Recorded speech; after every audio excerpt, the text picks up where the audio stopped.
Nama Tuhan, kembali saat ini kita beribadah kepada Tuhan. Saya ingin percaya, saudara-saudara yang ada di rumah bersama kami di tempat ini selalu di dalam lindungan Tuhan dan diberkati Tuhan. Dan baik saat ini kita akan beribadah kepada Tuhan dengan pujian yang berkata, hidup ini adalah kesempatan, hidup ini untuk melayani Tuhan, dan marilah kita menjadi berkat buat orang lain.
Bapa kami di dalam surga, kami datang kepadamu ya Bapa, bersyukur dan berterima kasih oleh karena Tuhan yang sudah menjaga, menopang, menyertai, memelihara kehidupan kami sepanjang pekan yang sudah lalu dalam semua aktivitas, pekerjaan, usaha, kehidupan kami, keluarga kami. Tuhan sudah sertai, Tuhan sudah topang, Tuhan sudah tolong sehingga kami boleh ada lagi di minggu yang suci, yang kudus, mulia yang Tuhan boleh beri bagi kami. Untuk bersama-sama kami boleh beribadah dengan keluarga kami di rumah kami masing-masing Tuhan. Bapa, kami sudah memuji-muji nama-Mu. Tibalah saatnya kami akan mendengarkan suara kebenaran-Mu untuk berbicara bagi kami lewat firman Tuhan yang disampaikan oleh abdi. Mari Bapa di dalam surga, Engkau berkati waktu ini, dan biarlah Tuhan, kuasa Roh Kudus Tuhan boleh menerangi hati dan pikiran kami untuk kami mengerti, memahami kebenaran firman-Mu, dan kami diajarkan untuk mengerjakan dan melakukan itu di dalam hidup kami. Engkau merapi abdi-Mu yang penuh dengan segala kelemahan keterbatasan di dalam nama Yesus, supaya apa yang dia sampaikan Tuhan boleh menjadi berkat, kekuatan, menyegarkan kembali rohani kami. Terpuji nama-Mu Kristus. Dalam nama Tuhan Yesus kami berdoa dan mengucap syukur. Amin. Umat yang dikasihi oleh Tuhan, kita sudah tiba pada minggu ini di dalam pembahasan kebenaran firman Tuhan dengan tema pelayanan yang dikhususkan yang terambil di dalam Kisah Para Rasul pasal yang ke-6. Kitab Kisah Rasul pasal yang ke-6, ayat yang pertama sampai dengan ayat yang ke-7, di mana LAI memberikan judul 7 orang dipilih untuk melayani orang miskin. Pada masa itu ketika jumlah murid makin bertambah, timbullah sungut-sungut di antara orang-orang Yahudi yang berbahasa Yunani terhadap orang-orang Ibrani karena pembagian kepada janda-janda mereka abaikan dalam pelayanan sehari-hari. Berhubung dengan itu, ke-12 rasul itu memanggil semua murid berkumpul dan berkata, "Kami tidak merasa puas karena kami melalaikan firman Tuhan untuk melayani meja. Karena itu saudara-saudara, pilihlah 7 orang dari antaramu yang terkenal baik dan yang penuh roh dan hikmat, supaya kami mengangkat mereka untuk tugas itu, dan supaya kami sendiri dapat memusatkan pikiran dalam doa dan pelayanan firman." Usul itu diterima baik oleh seluruh umat. Lalu mereka memilih Stefanus, seorang yang penuh iman dan Roh Kudus, dan Filipus, Prokorus, Nikanos, Timon, Parmenas, dan Nikolaus, seorang penganut agama Yahudi dari Antioquia.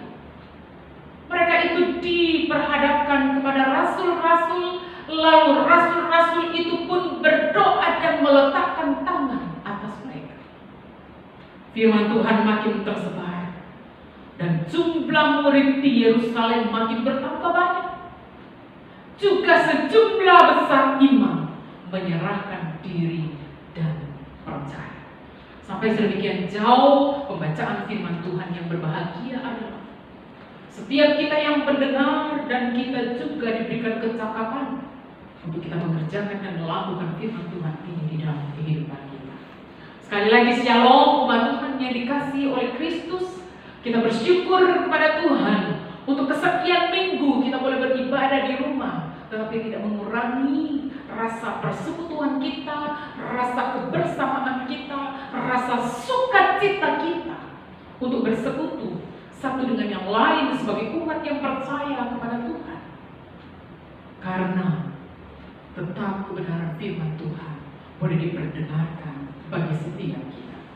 Bapak, Ibu, dan saudara-saudara yang dikasihi oleh Tuhan Yesus Kristus, kami semua tim pengembalaan dari GPI yang ada di Manado berharap semua umat Tuhan ada di dalam penyertaan perlindungan, sukacita, damai sejahtera, kesehatan, dan pemeliharaan dari Tuhan. Umat yang dikasihi oleh Tuhan, seperti saya sudah katakan tadi, tema kita pada minggu ini adalah pelayanan yang dikhususkan. Umat yang dikasihi oleh Tuhan, di dalam ayat yang pertama dari teks firman Tuhan yang sudah kita dengar dikatakan bahwa jumlah murid atau jumlah orang yang percaya kepada Tuhan lewat pelayanan para rasul pada waktu itu makin bertambah. Otomatis semakin bertambahnya para murid, semakin bertambahnya orang yang percaya, maka otomatis semakin bertambah pula pelayanan atau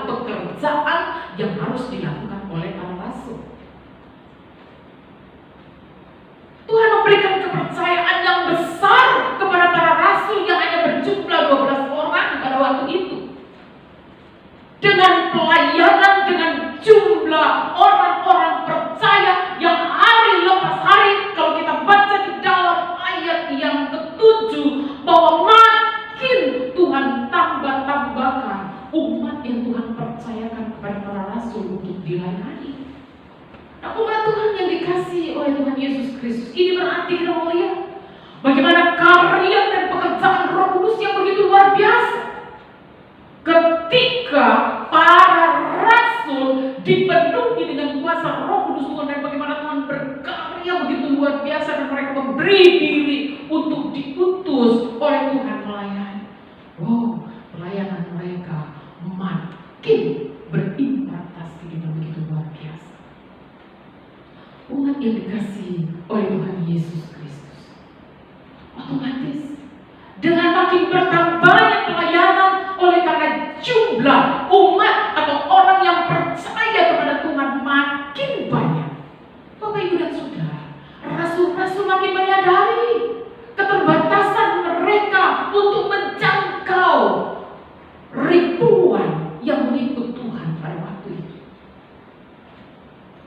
Oleh karena itu, dengan keterbatasan mereka yang hanya sedikit, dengan jumlah umat yang sudah semakin besar, mereka tidak mau sampai pelayanan mereka sampai terbengkalai karena ada orang-orang yang tidak mereka perhatikan. Karena itu di dalam teks yang kita baca, maka rasul-rasul diberikan hikmat oleh Tuhan supaya sebagai pelayan-pelayan, sebagai abdi-abdi Tuhan, mereka harus mengangkat daripada umat Tuhan yang sudah percaya itu untuk bersedia merelakan waktu, merelakan tenaga mereka, merelakan apa yang mereka punya untuk mereka beri sebagai respon terhadap anugerah dan kasih karya keselamatan yang Tuhan sudah berikan kepada mereka dengan melayani orang-orang yang berkekurangan.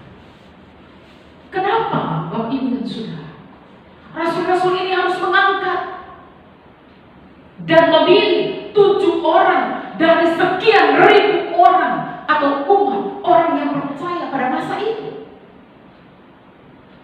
Karena rasul-rasul yakin dan percaya, orang-orang yang dengan rela memberi waktu mereka, tenaga mereka, dan apa yang mereka punya untuk melayani, mereka dikaruniai dan diberikan kekuatan dan kemampuan oleh Tuhan, supaya rasul-rasul ini, kalau kita melihat selanjutnya di dalam ayat 4 dikatakan, supaya mereka sendiri dapat memusatkan pikiran mereka di dalam pelayanan doa dan di dalam pelayanan firman. Bukan berarti mereka tidak mau turun tangan secara langsung untuk melayani orang-orang yang berkekurangan atau pelayanan diakonia, atau mereka mengesampingkan itu, tidak. Tetapi Bapak Ibu dan Saudara, mereka mau memfokuskan diri mereka kepada pengajaran yang benar, yang sesuai dengan apa yang Tuhan kehendaki dan apa yang Tuhan mau. Oleh karena itu mereka perlu mengangkat orang-orang yang dapat mendampingi mereka untuk menjangkau umat Tuhan yang makin banyak, yang otomatis datang dengan berbagai latar belakang kehidupan ekonomi mereka. Dan Bapak Ibu dan saudara-saudara yang dikasihi oleh Tuhan Yesus Kristus, oleh karena itu mari kita mau melihat ada beberapa hal penting yang dapat kita renungkan dari bagian firman Tuhan ini di bawah tema pelayanan yang dikhususkan.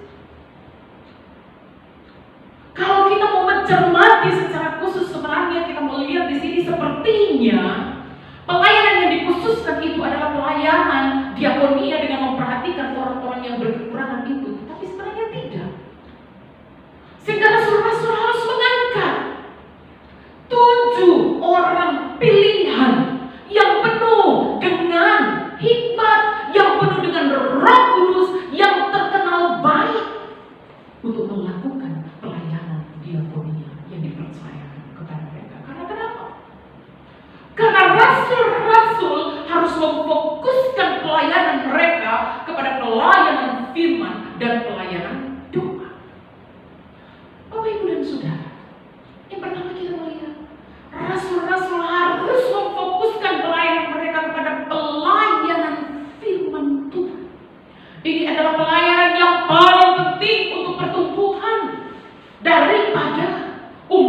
Tuhan, mereka yang baru percaya pada waktu itu.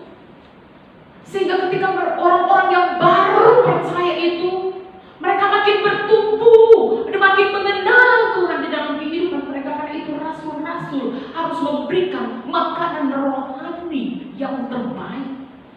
Karena itu mereka memfokuskan diri mereka kepada pelayanan firman Tuhan. Bapak, Ibu, dan Saudara yang dikasihi oleh Tuhan Yesus Kristus, gereja yang sejati harus bertumbuh karena firman Tuhan, bukan karena perkara-perkara yang lain. Jika jumlah umat Tuhan atau orang percaya di dalam sebuah gereja makin banyak dan kemudian makin muncul orang-orang yang datang dan menawarkan diri mereka untuk melayani dengan cara-cara kesenangan duniawi, itu artinya Bapak, Ibu, dan Saudara, gereja itu tidak sedang mengalami pertumbuhan secara kualitas rohani. Secara kualitas oke, siapa sih yang tidak mau gereja yang umatnya banyak? Ya. Siapa yang tidak mau? Semua mau. Semua gembala mau. Semua api-api Tuhan mau. Tetapi apa gunanya kalau hanya dipenuhi dengan orang-orang yang tidak berakar sungguh kepada kebenaran? Itulah yang ditakutkan oleh para rasul. Oleh karena itu mereka memfokuskan diri mereka kepada pelayanan firman, memberikan pengajaran-pengajaran yang tepat, yang benar, yang sesuai dengan yang Tuhan mau, yang Tuhan kehendaki, bukan asal dapat diterima di telinga, bukan asal membuat orang senang, tertarik, bukan supaya orang makin banyak datang. Oh, bukan itu.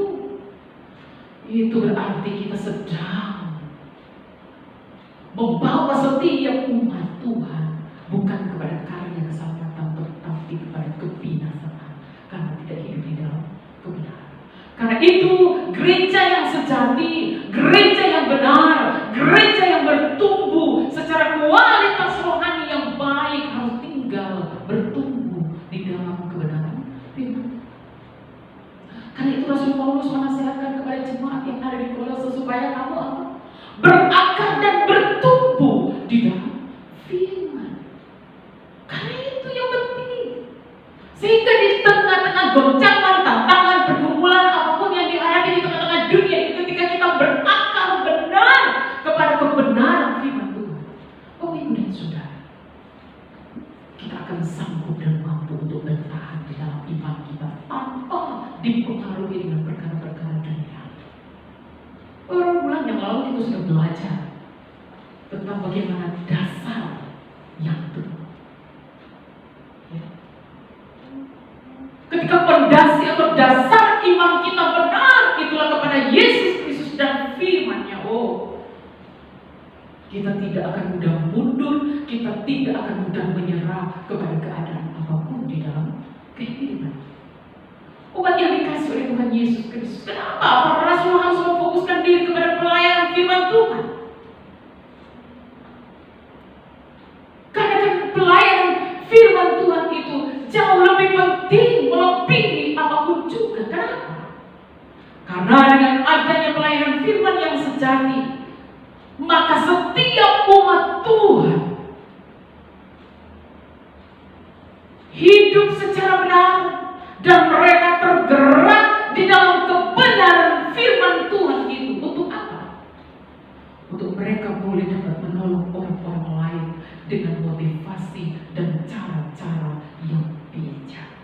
Bukan dengan seenaknya, bukan memandang bulu, tidak, tetapi sama.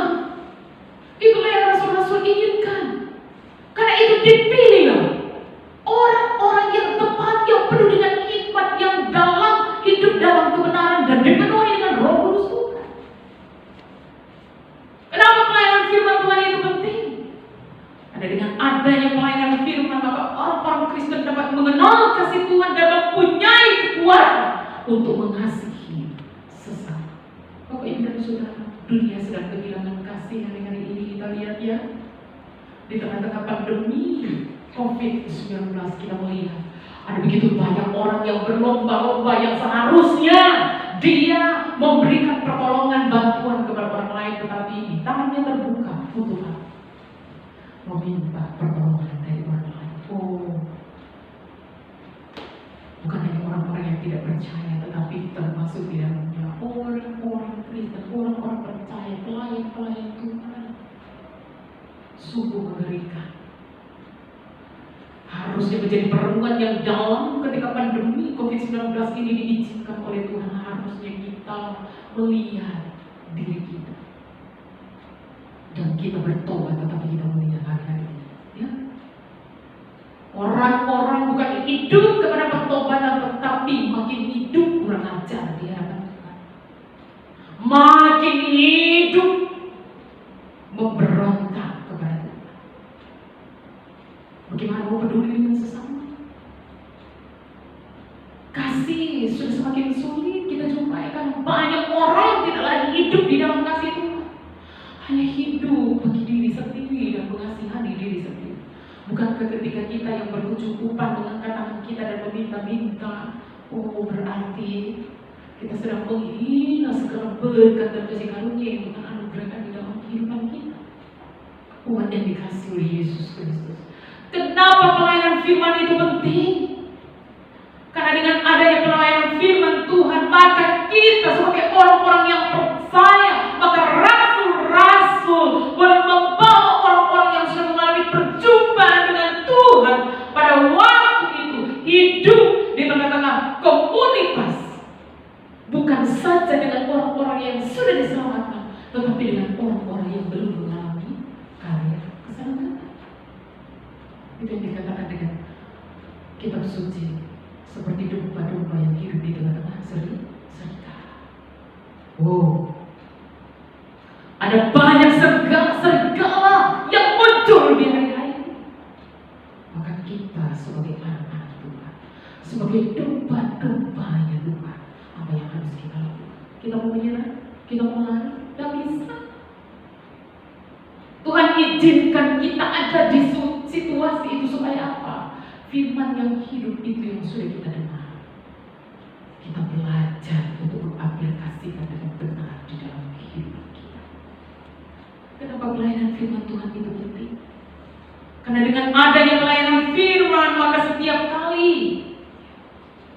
kita menghadapi tantangan pergumulan hidup yang hebat sekalipun, kita akan tetap berdiri teguh di dalam iman. Kita tidak mudah goyah, tidak mudah ikut arus, tidak mudah terpengaruh. Karena di dalam Mazmur 119 ayat 100 yang kelima berkata, firman-Mu itu pelita bagi kakiku dan terang bagi jalanku. Dan di dalam ayat yang ke-9 dikatakan, dengan apakah seorang muda menjaga kelakuannya bersih? Dengan menjaganya sesuai dengan firman Tuhan. Menjaganya sesuai dengan firman Tuhan. Itulah kenapa firman Tuhan itu penting. Karena Dia yang mengajar kita, Dia yang menuntun kita, Dia yang membawa kita kepada kehidupan yang penuh dengan pengharapan di dalam Yesus Kristus. Bapak Ibu dan saudara-saudara, mengutamakan firman Tuhan bukan berarti kita mengabaikan pelayanan di diakoni. Mengutamakan kebenaran firman Tuhan bukan berarti para rasul mengabaikan pelayanan dan kepedulian perhatian kepada orang-orang yang berkekurangan pada waktu itu, tidak. Tetapi dengan memperhatikan pelayanan diakonia bukan berarti menyejajarkan itu, mensejajarkan itu dengan pelayanan firman Tuhan. Itulah sebabnya di dalam ayat yang kedua dan di dalam ayat yang keempat ini, para rasul tetap memprioritaskan pelayanan firman. Karena dengan firman yang makin dipahami dan dimengerti oleh orang-orang percaya, dan mereka 7 orang ini yang dipilih, makin mereka punya semangat dan api yang menyala-nyala untuk peduli dan memperhatikan mereka yang berkekurangan. Demikian juga dengan kita. Kita jangan nanti dulu tunggu orang banyak duit, orang banyak uang baru mau memperhatikan orang lain, enggak. Tapi apa yang ada pada kita, apa yang Tuhan percayakan, apa yang Tuhan karuniakan kepada kita.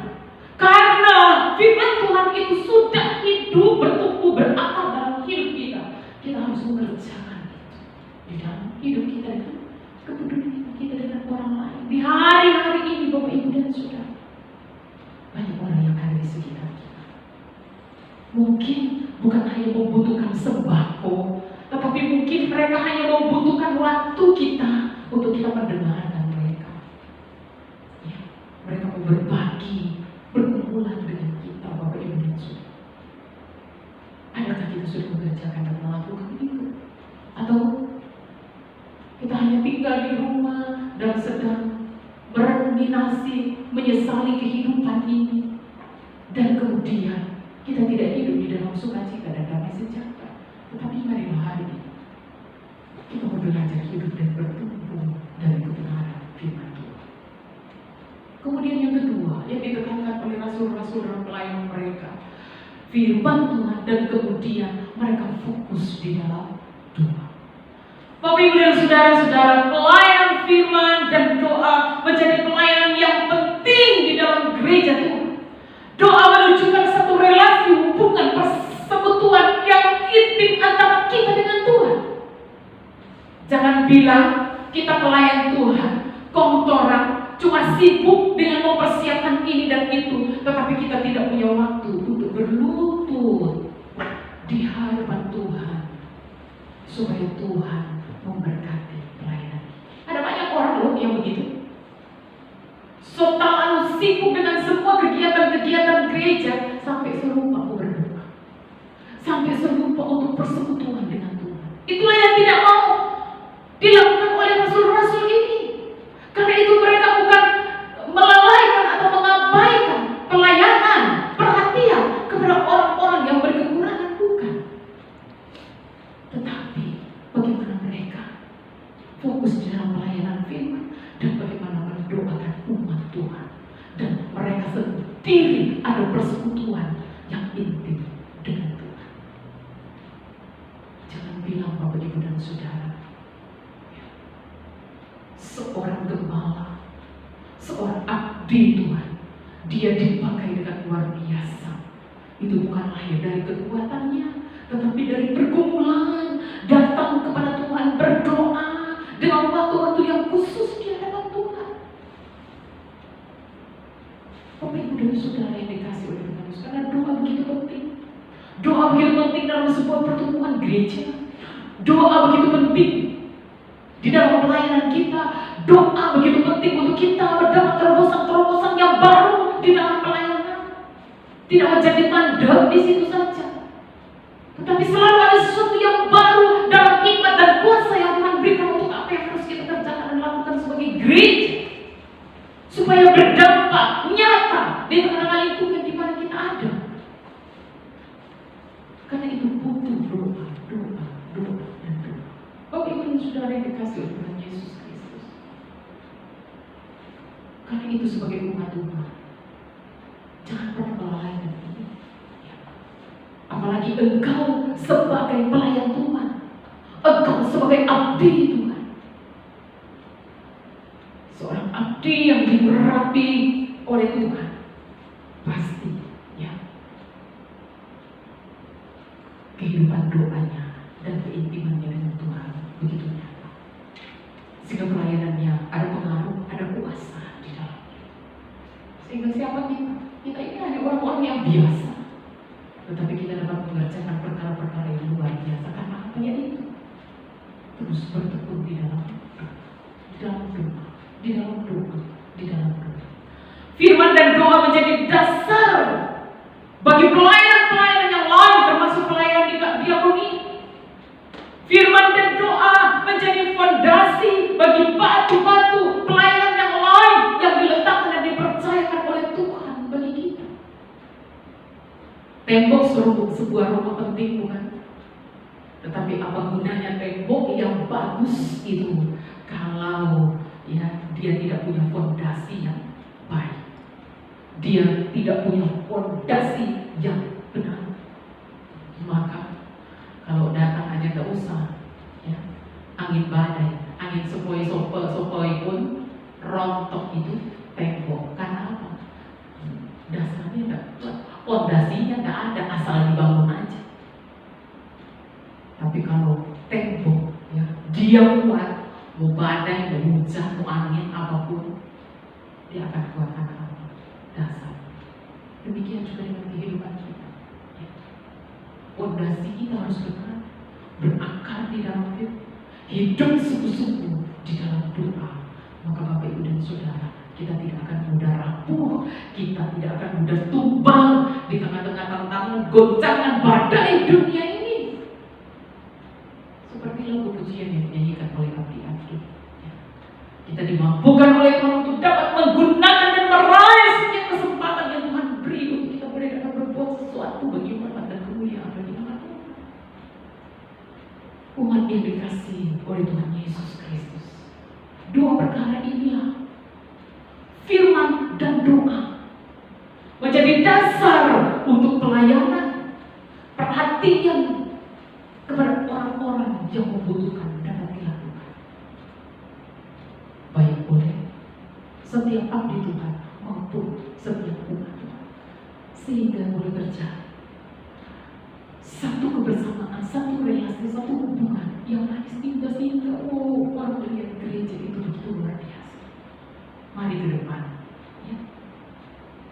Kalau Tuhan kehendaki, kita sudah bisa kembali beribadah. Ayo, sebagai umat-umat Tuhan, anggota-anggota gereja GBI, mari kita berganti tangan.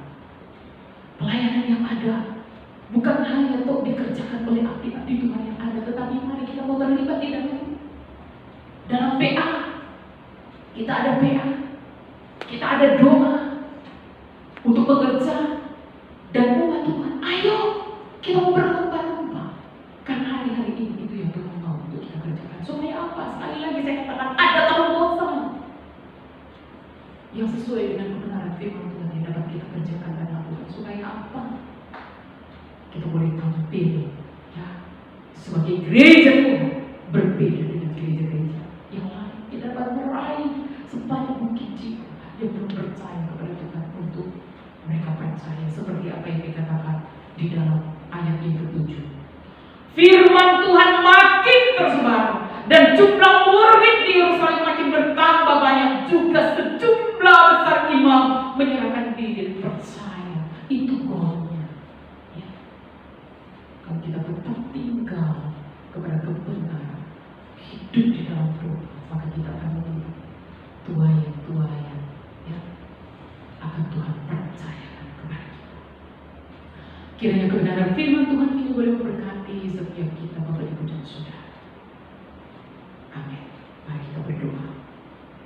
Tuhan, terima kasih untuk firman-Mu yang menasihati kami, yang menegur kami.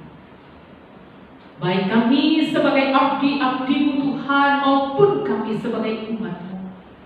Bagaimana kami harus mementingkan pelayanan firman dan doa di dalam satu gereja yang bertumbuh, yang berbuah, yang membawa dampak yang ada terobosan. Karena disitulah Tuhan fondasi. Oleh karena itu Tuhan, Engkau menolong kami, tim pengembangan yang ada di GPI Manado ini dan setiap umat Tuhan yang ada, untuk sungguh-sungguh Bapa di dalam surga, kami boleh dibangun di dalam dasar kebenaran firman Tuhan yang sungguh-sungguh benar.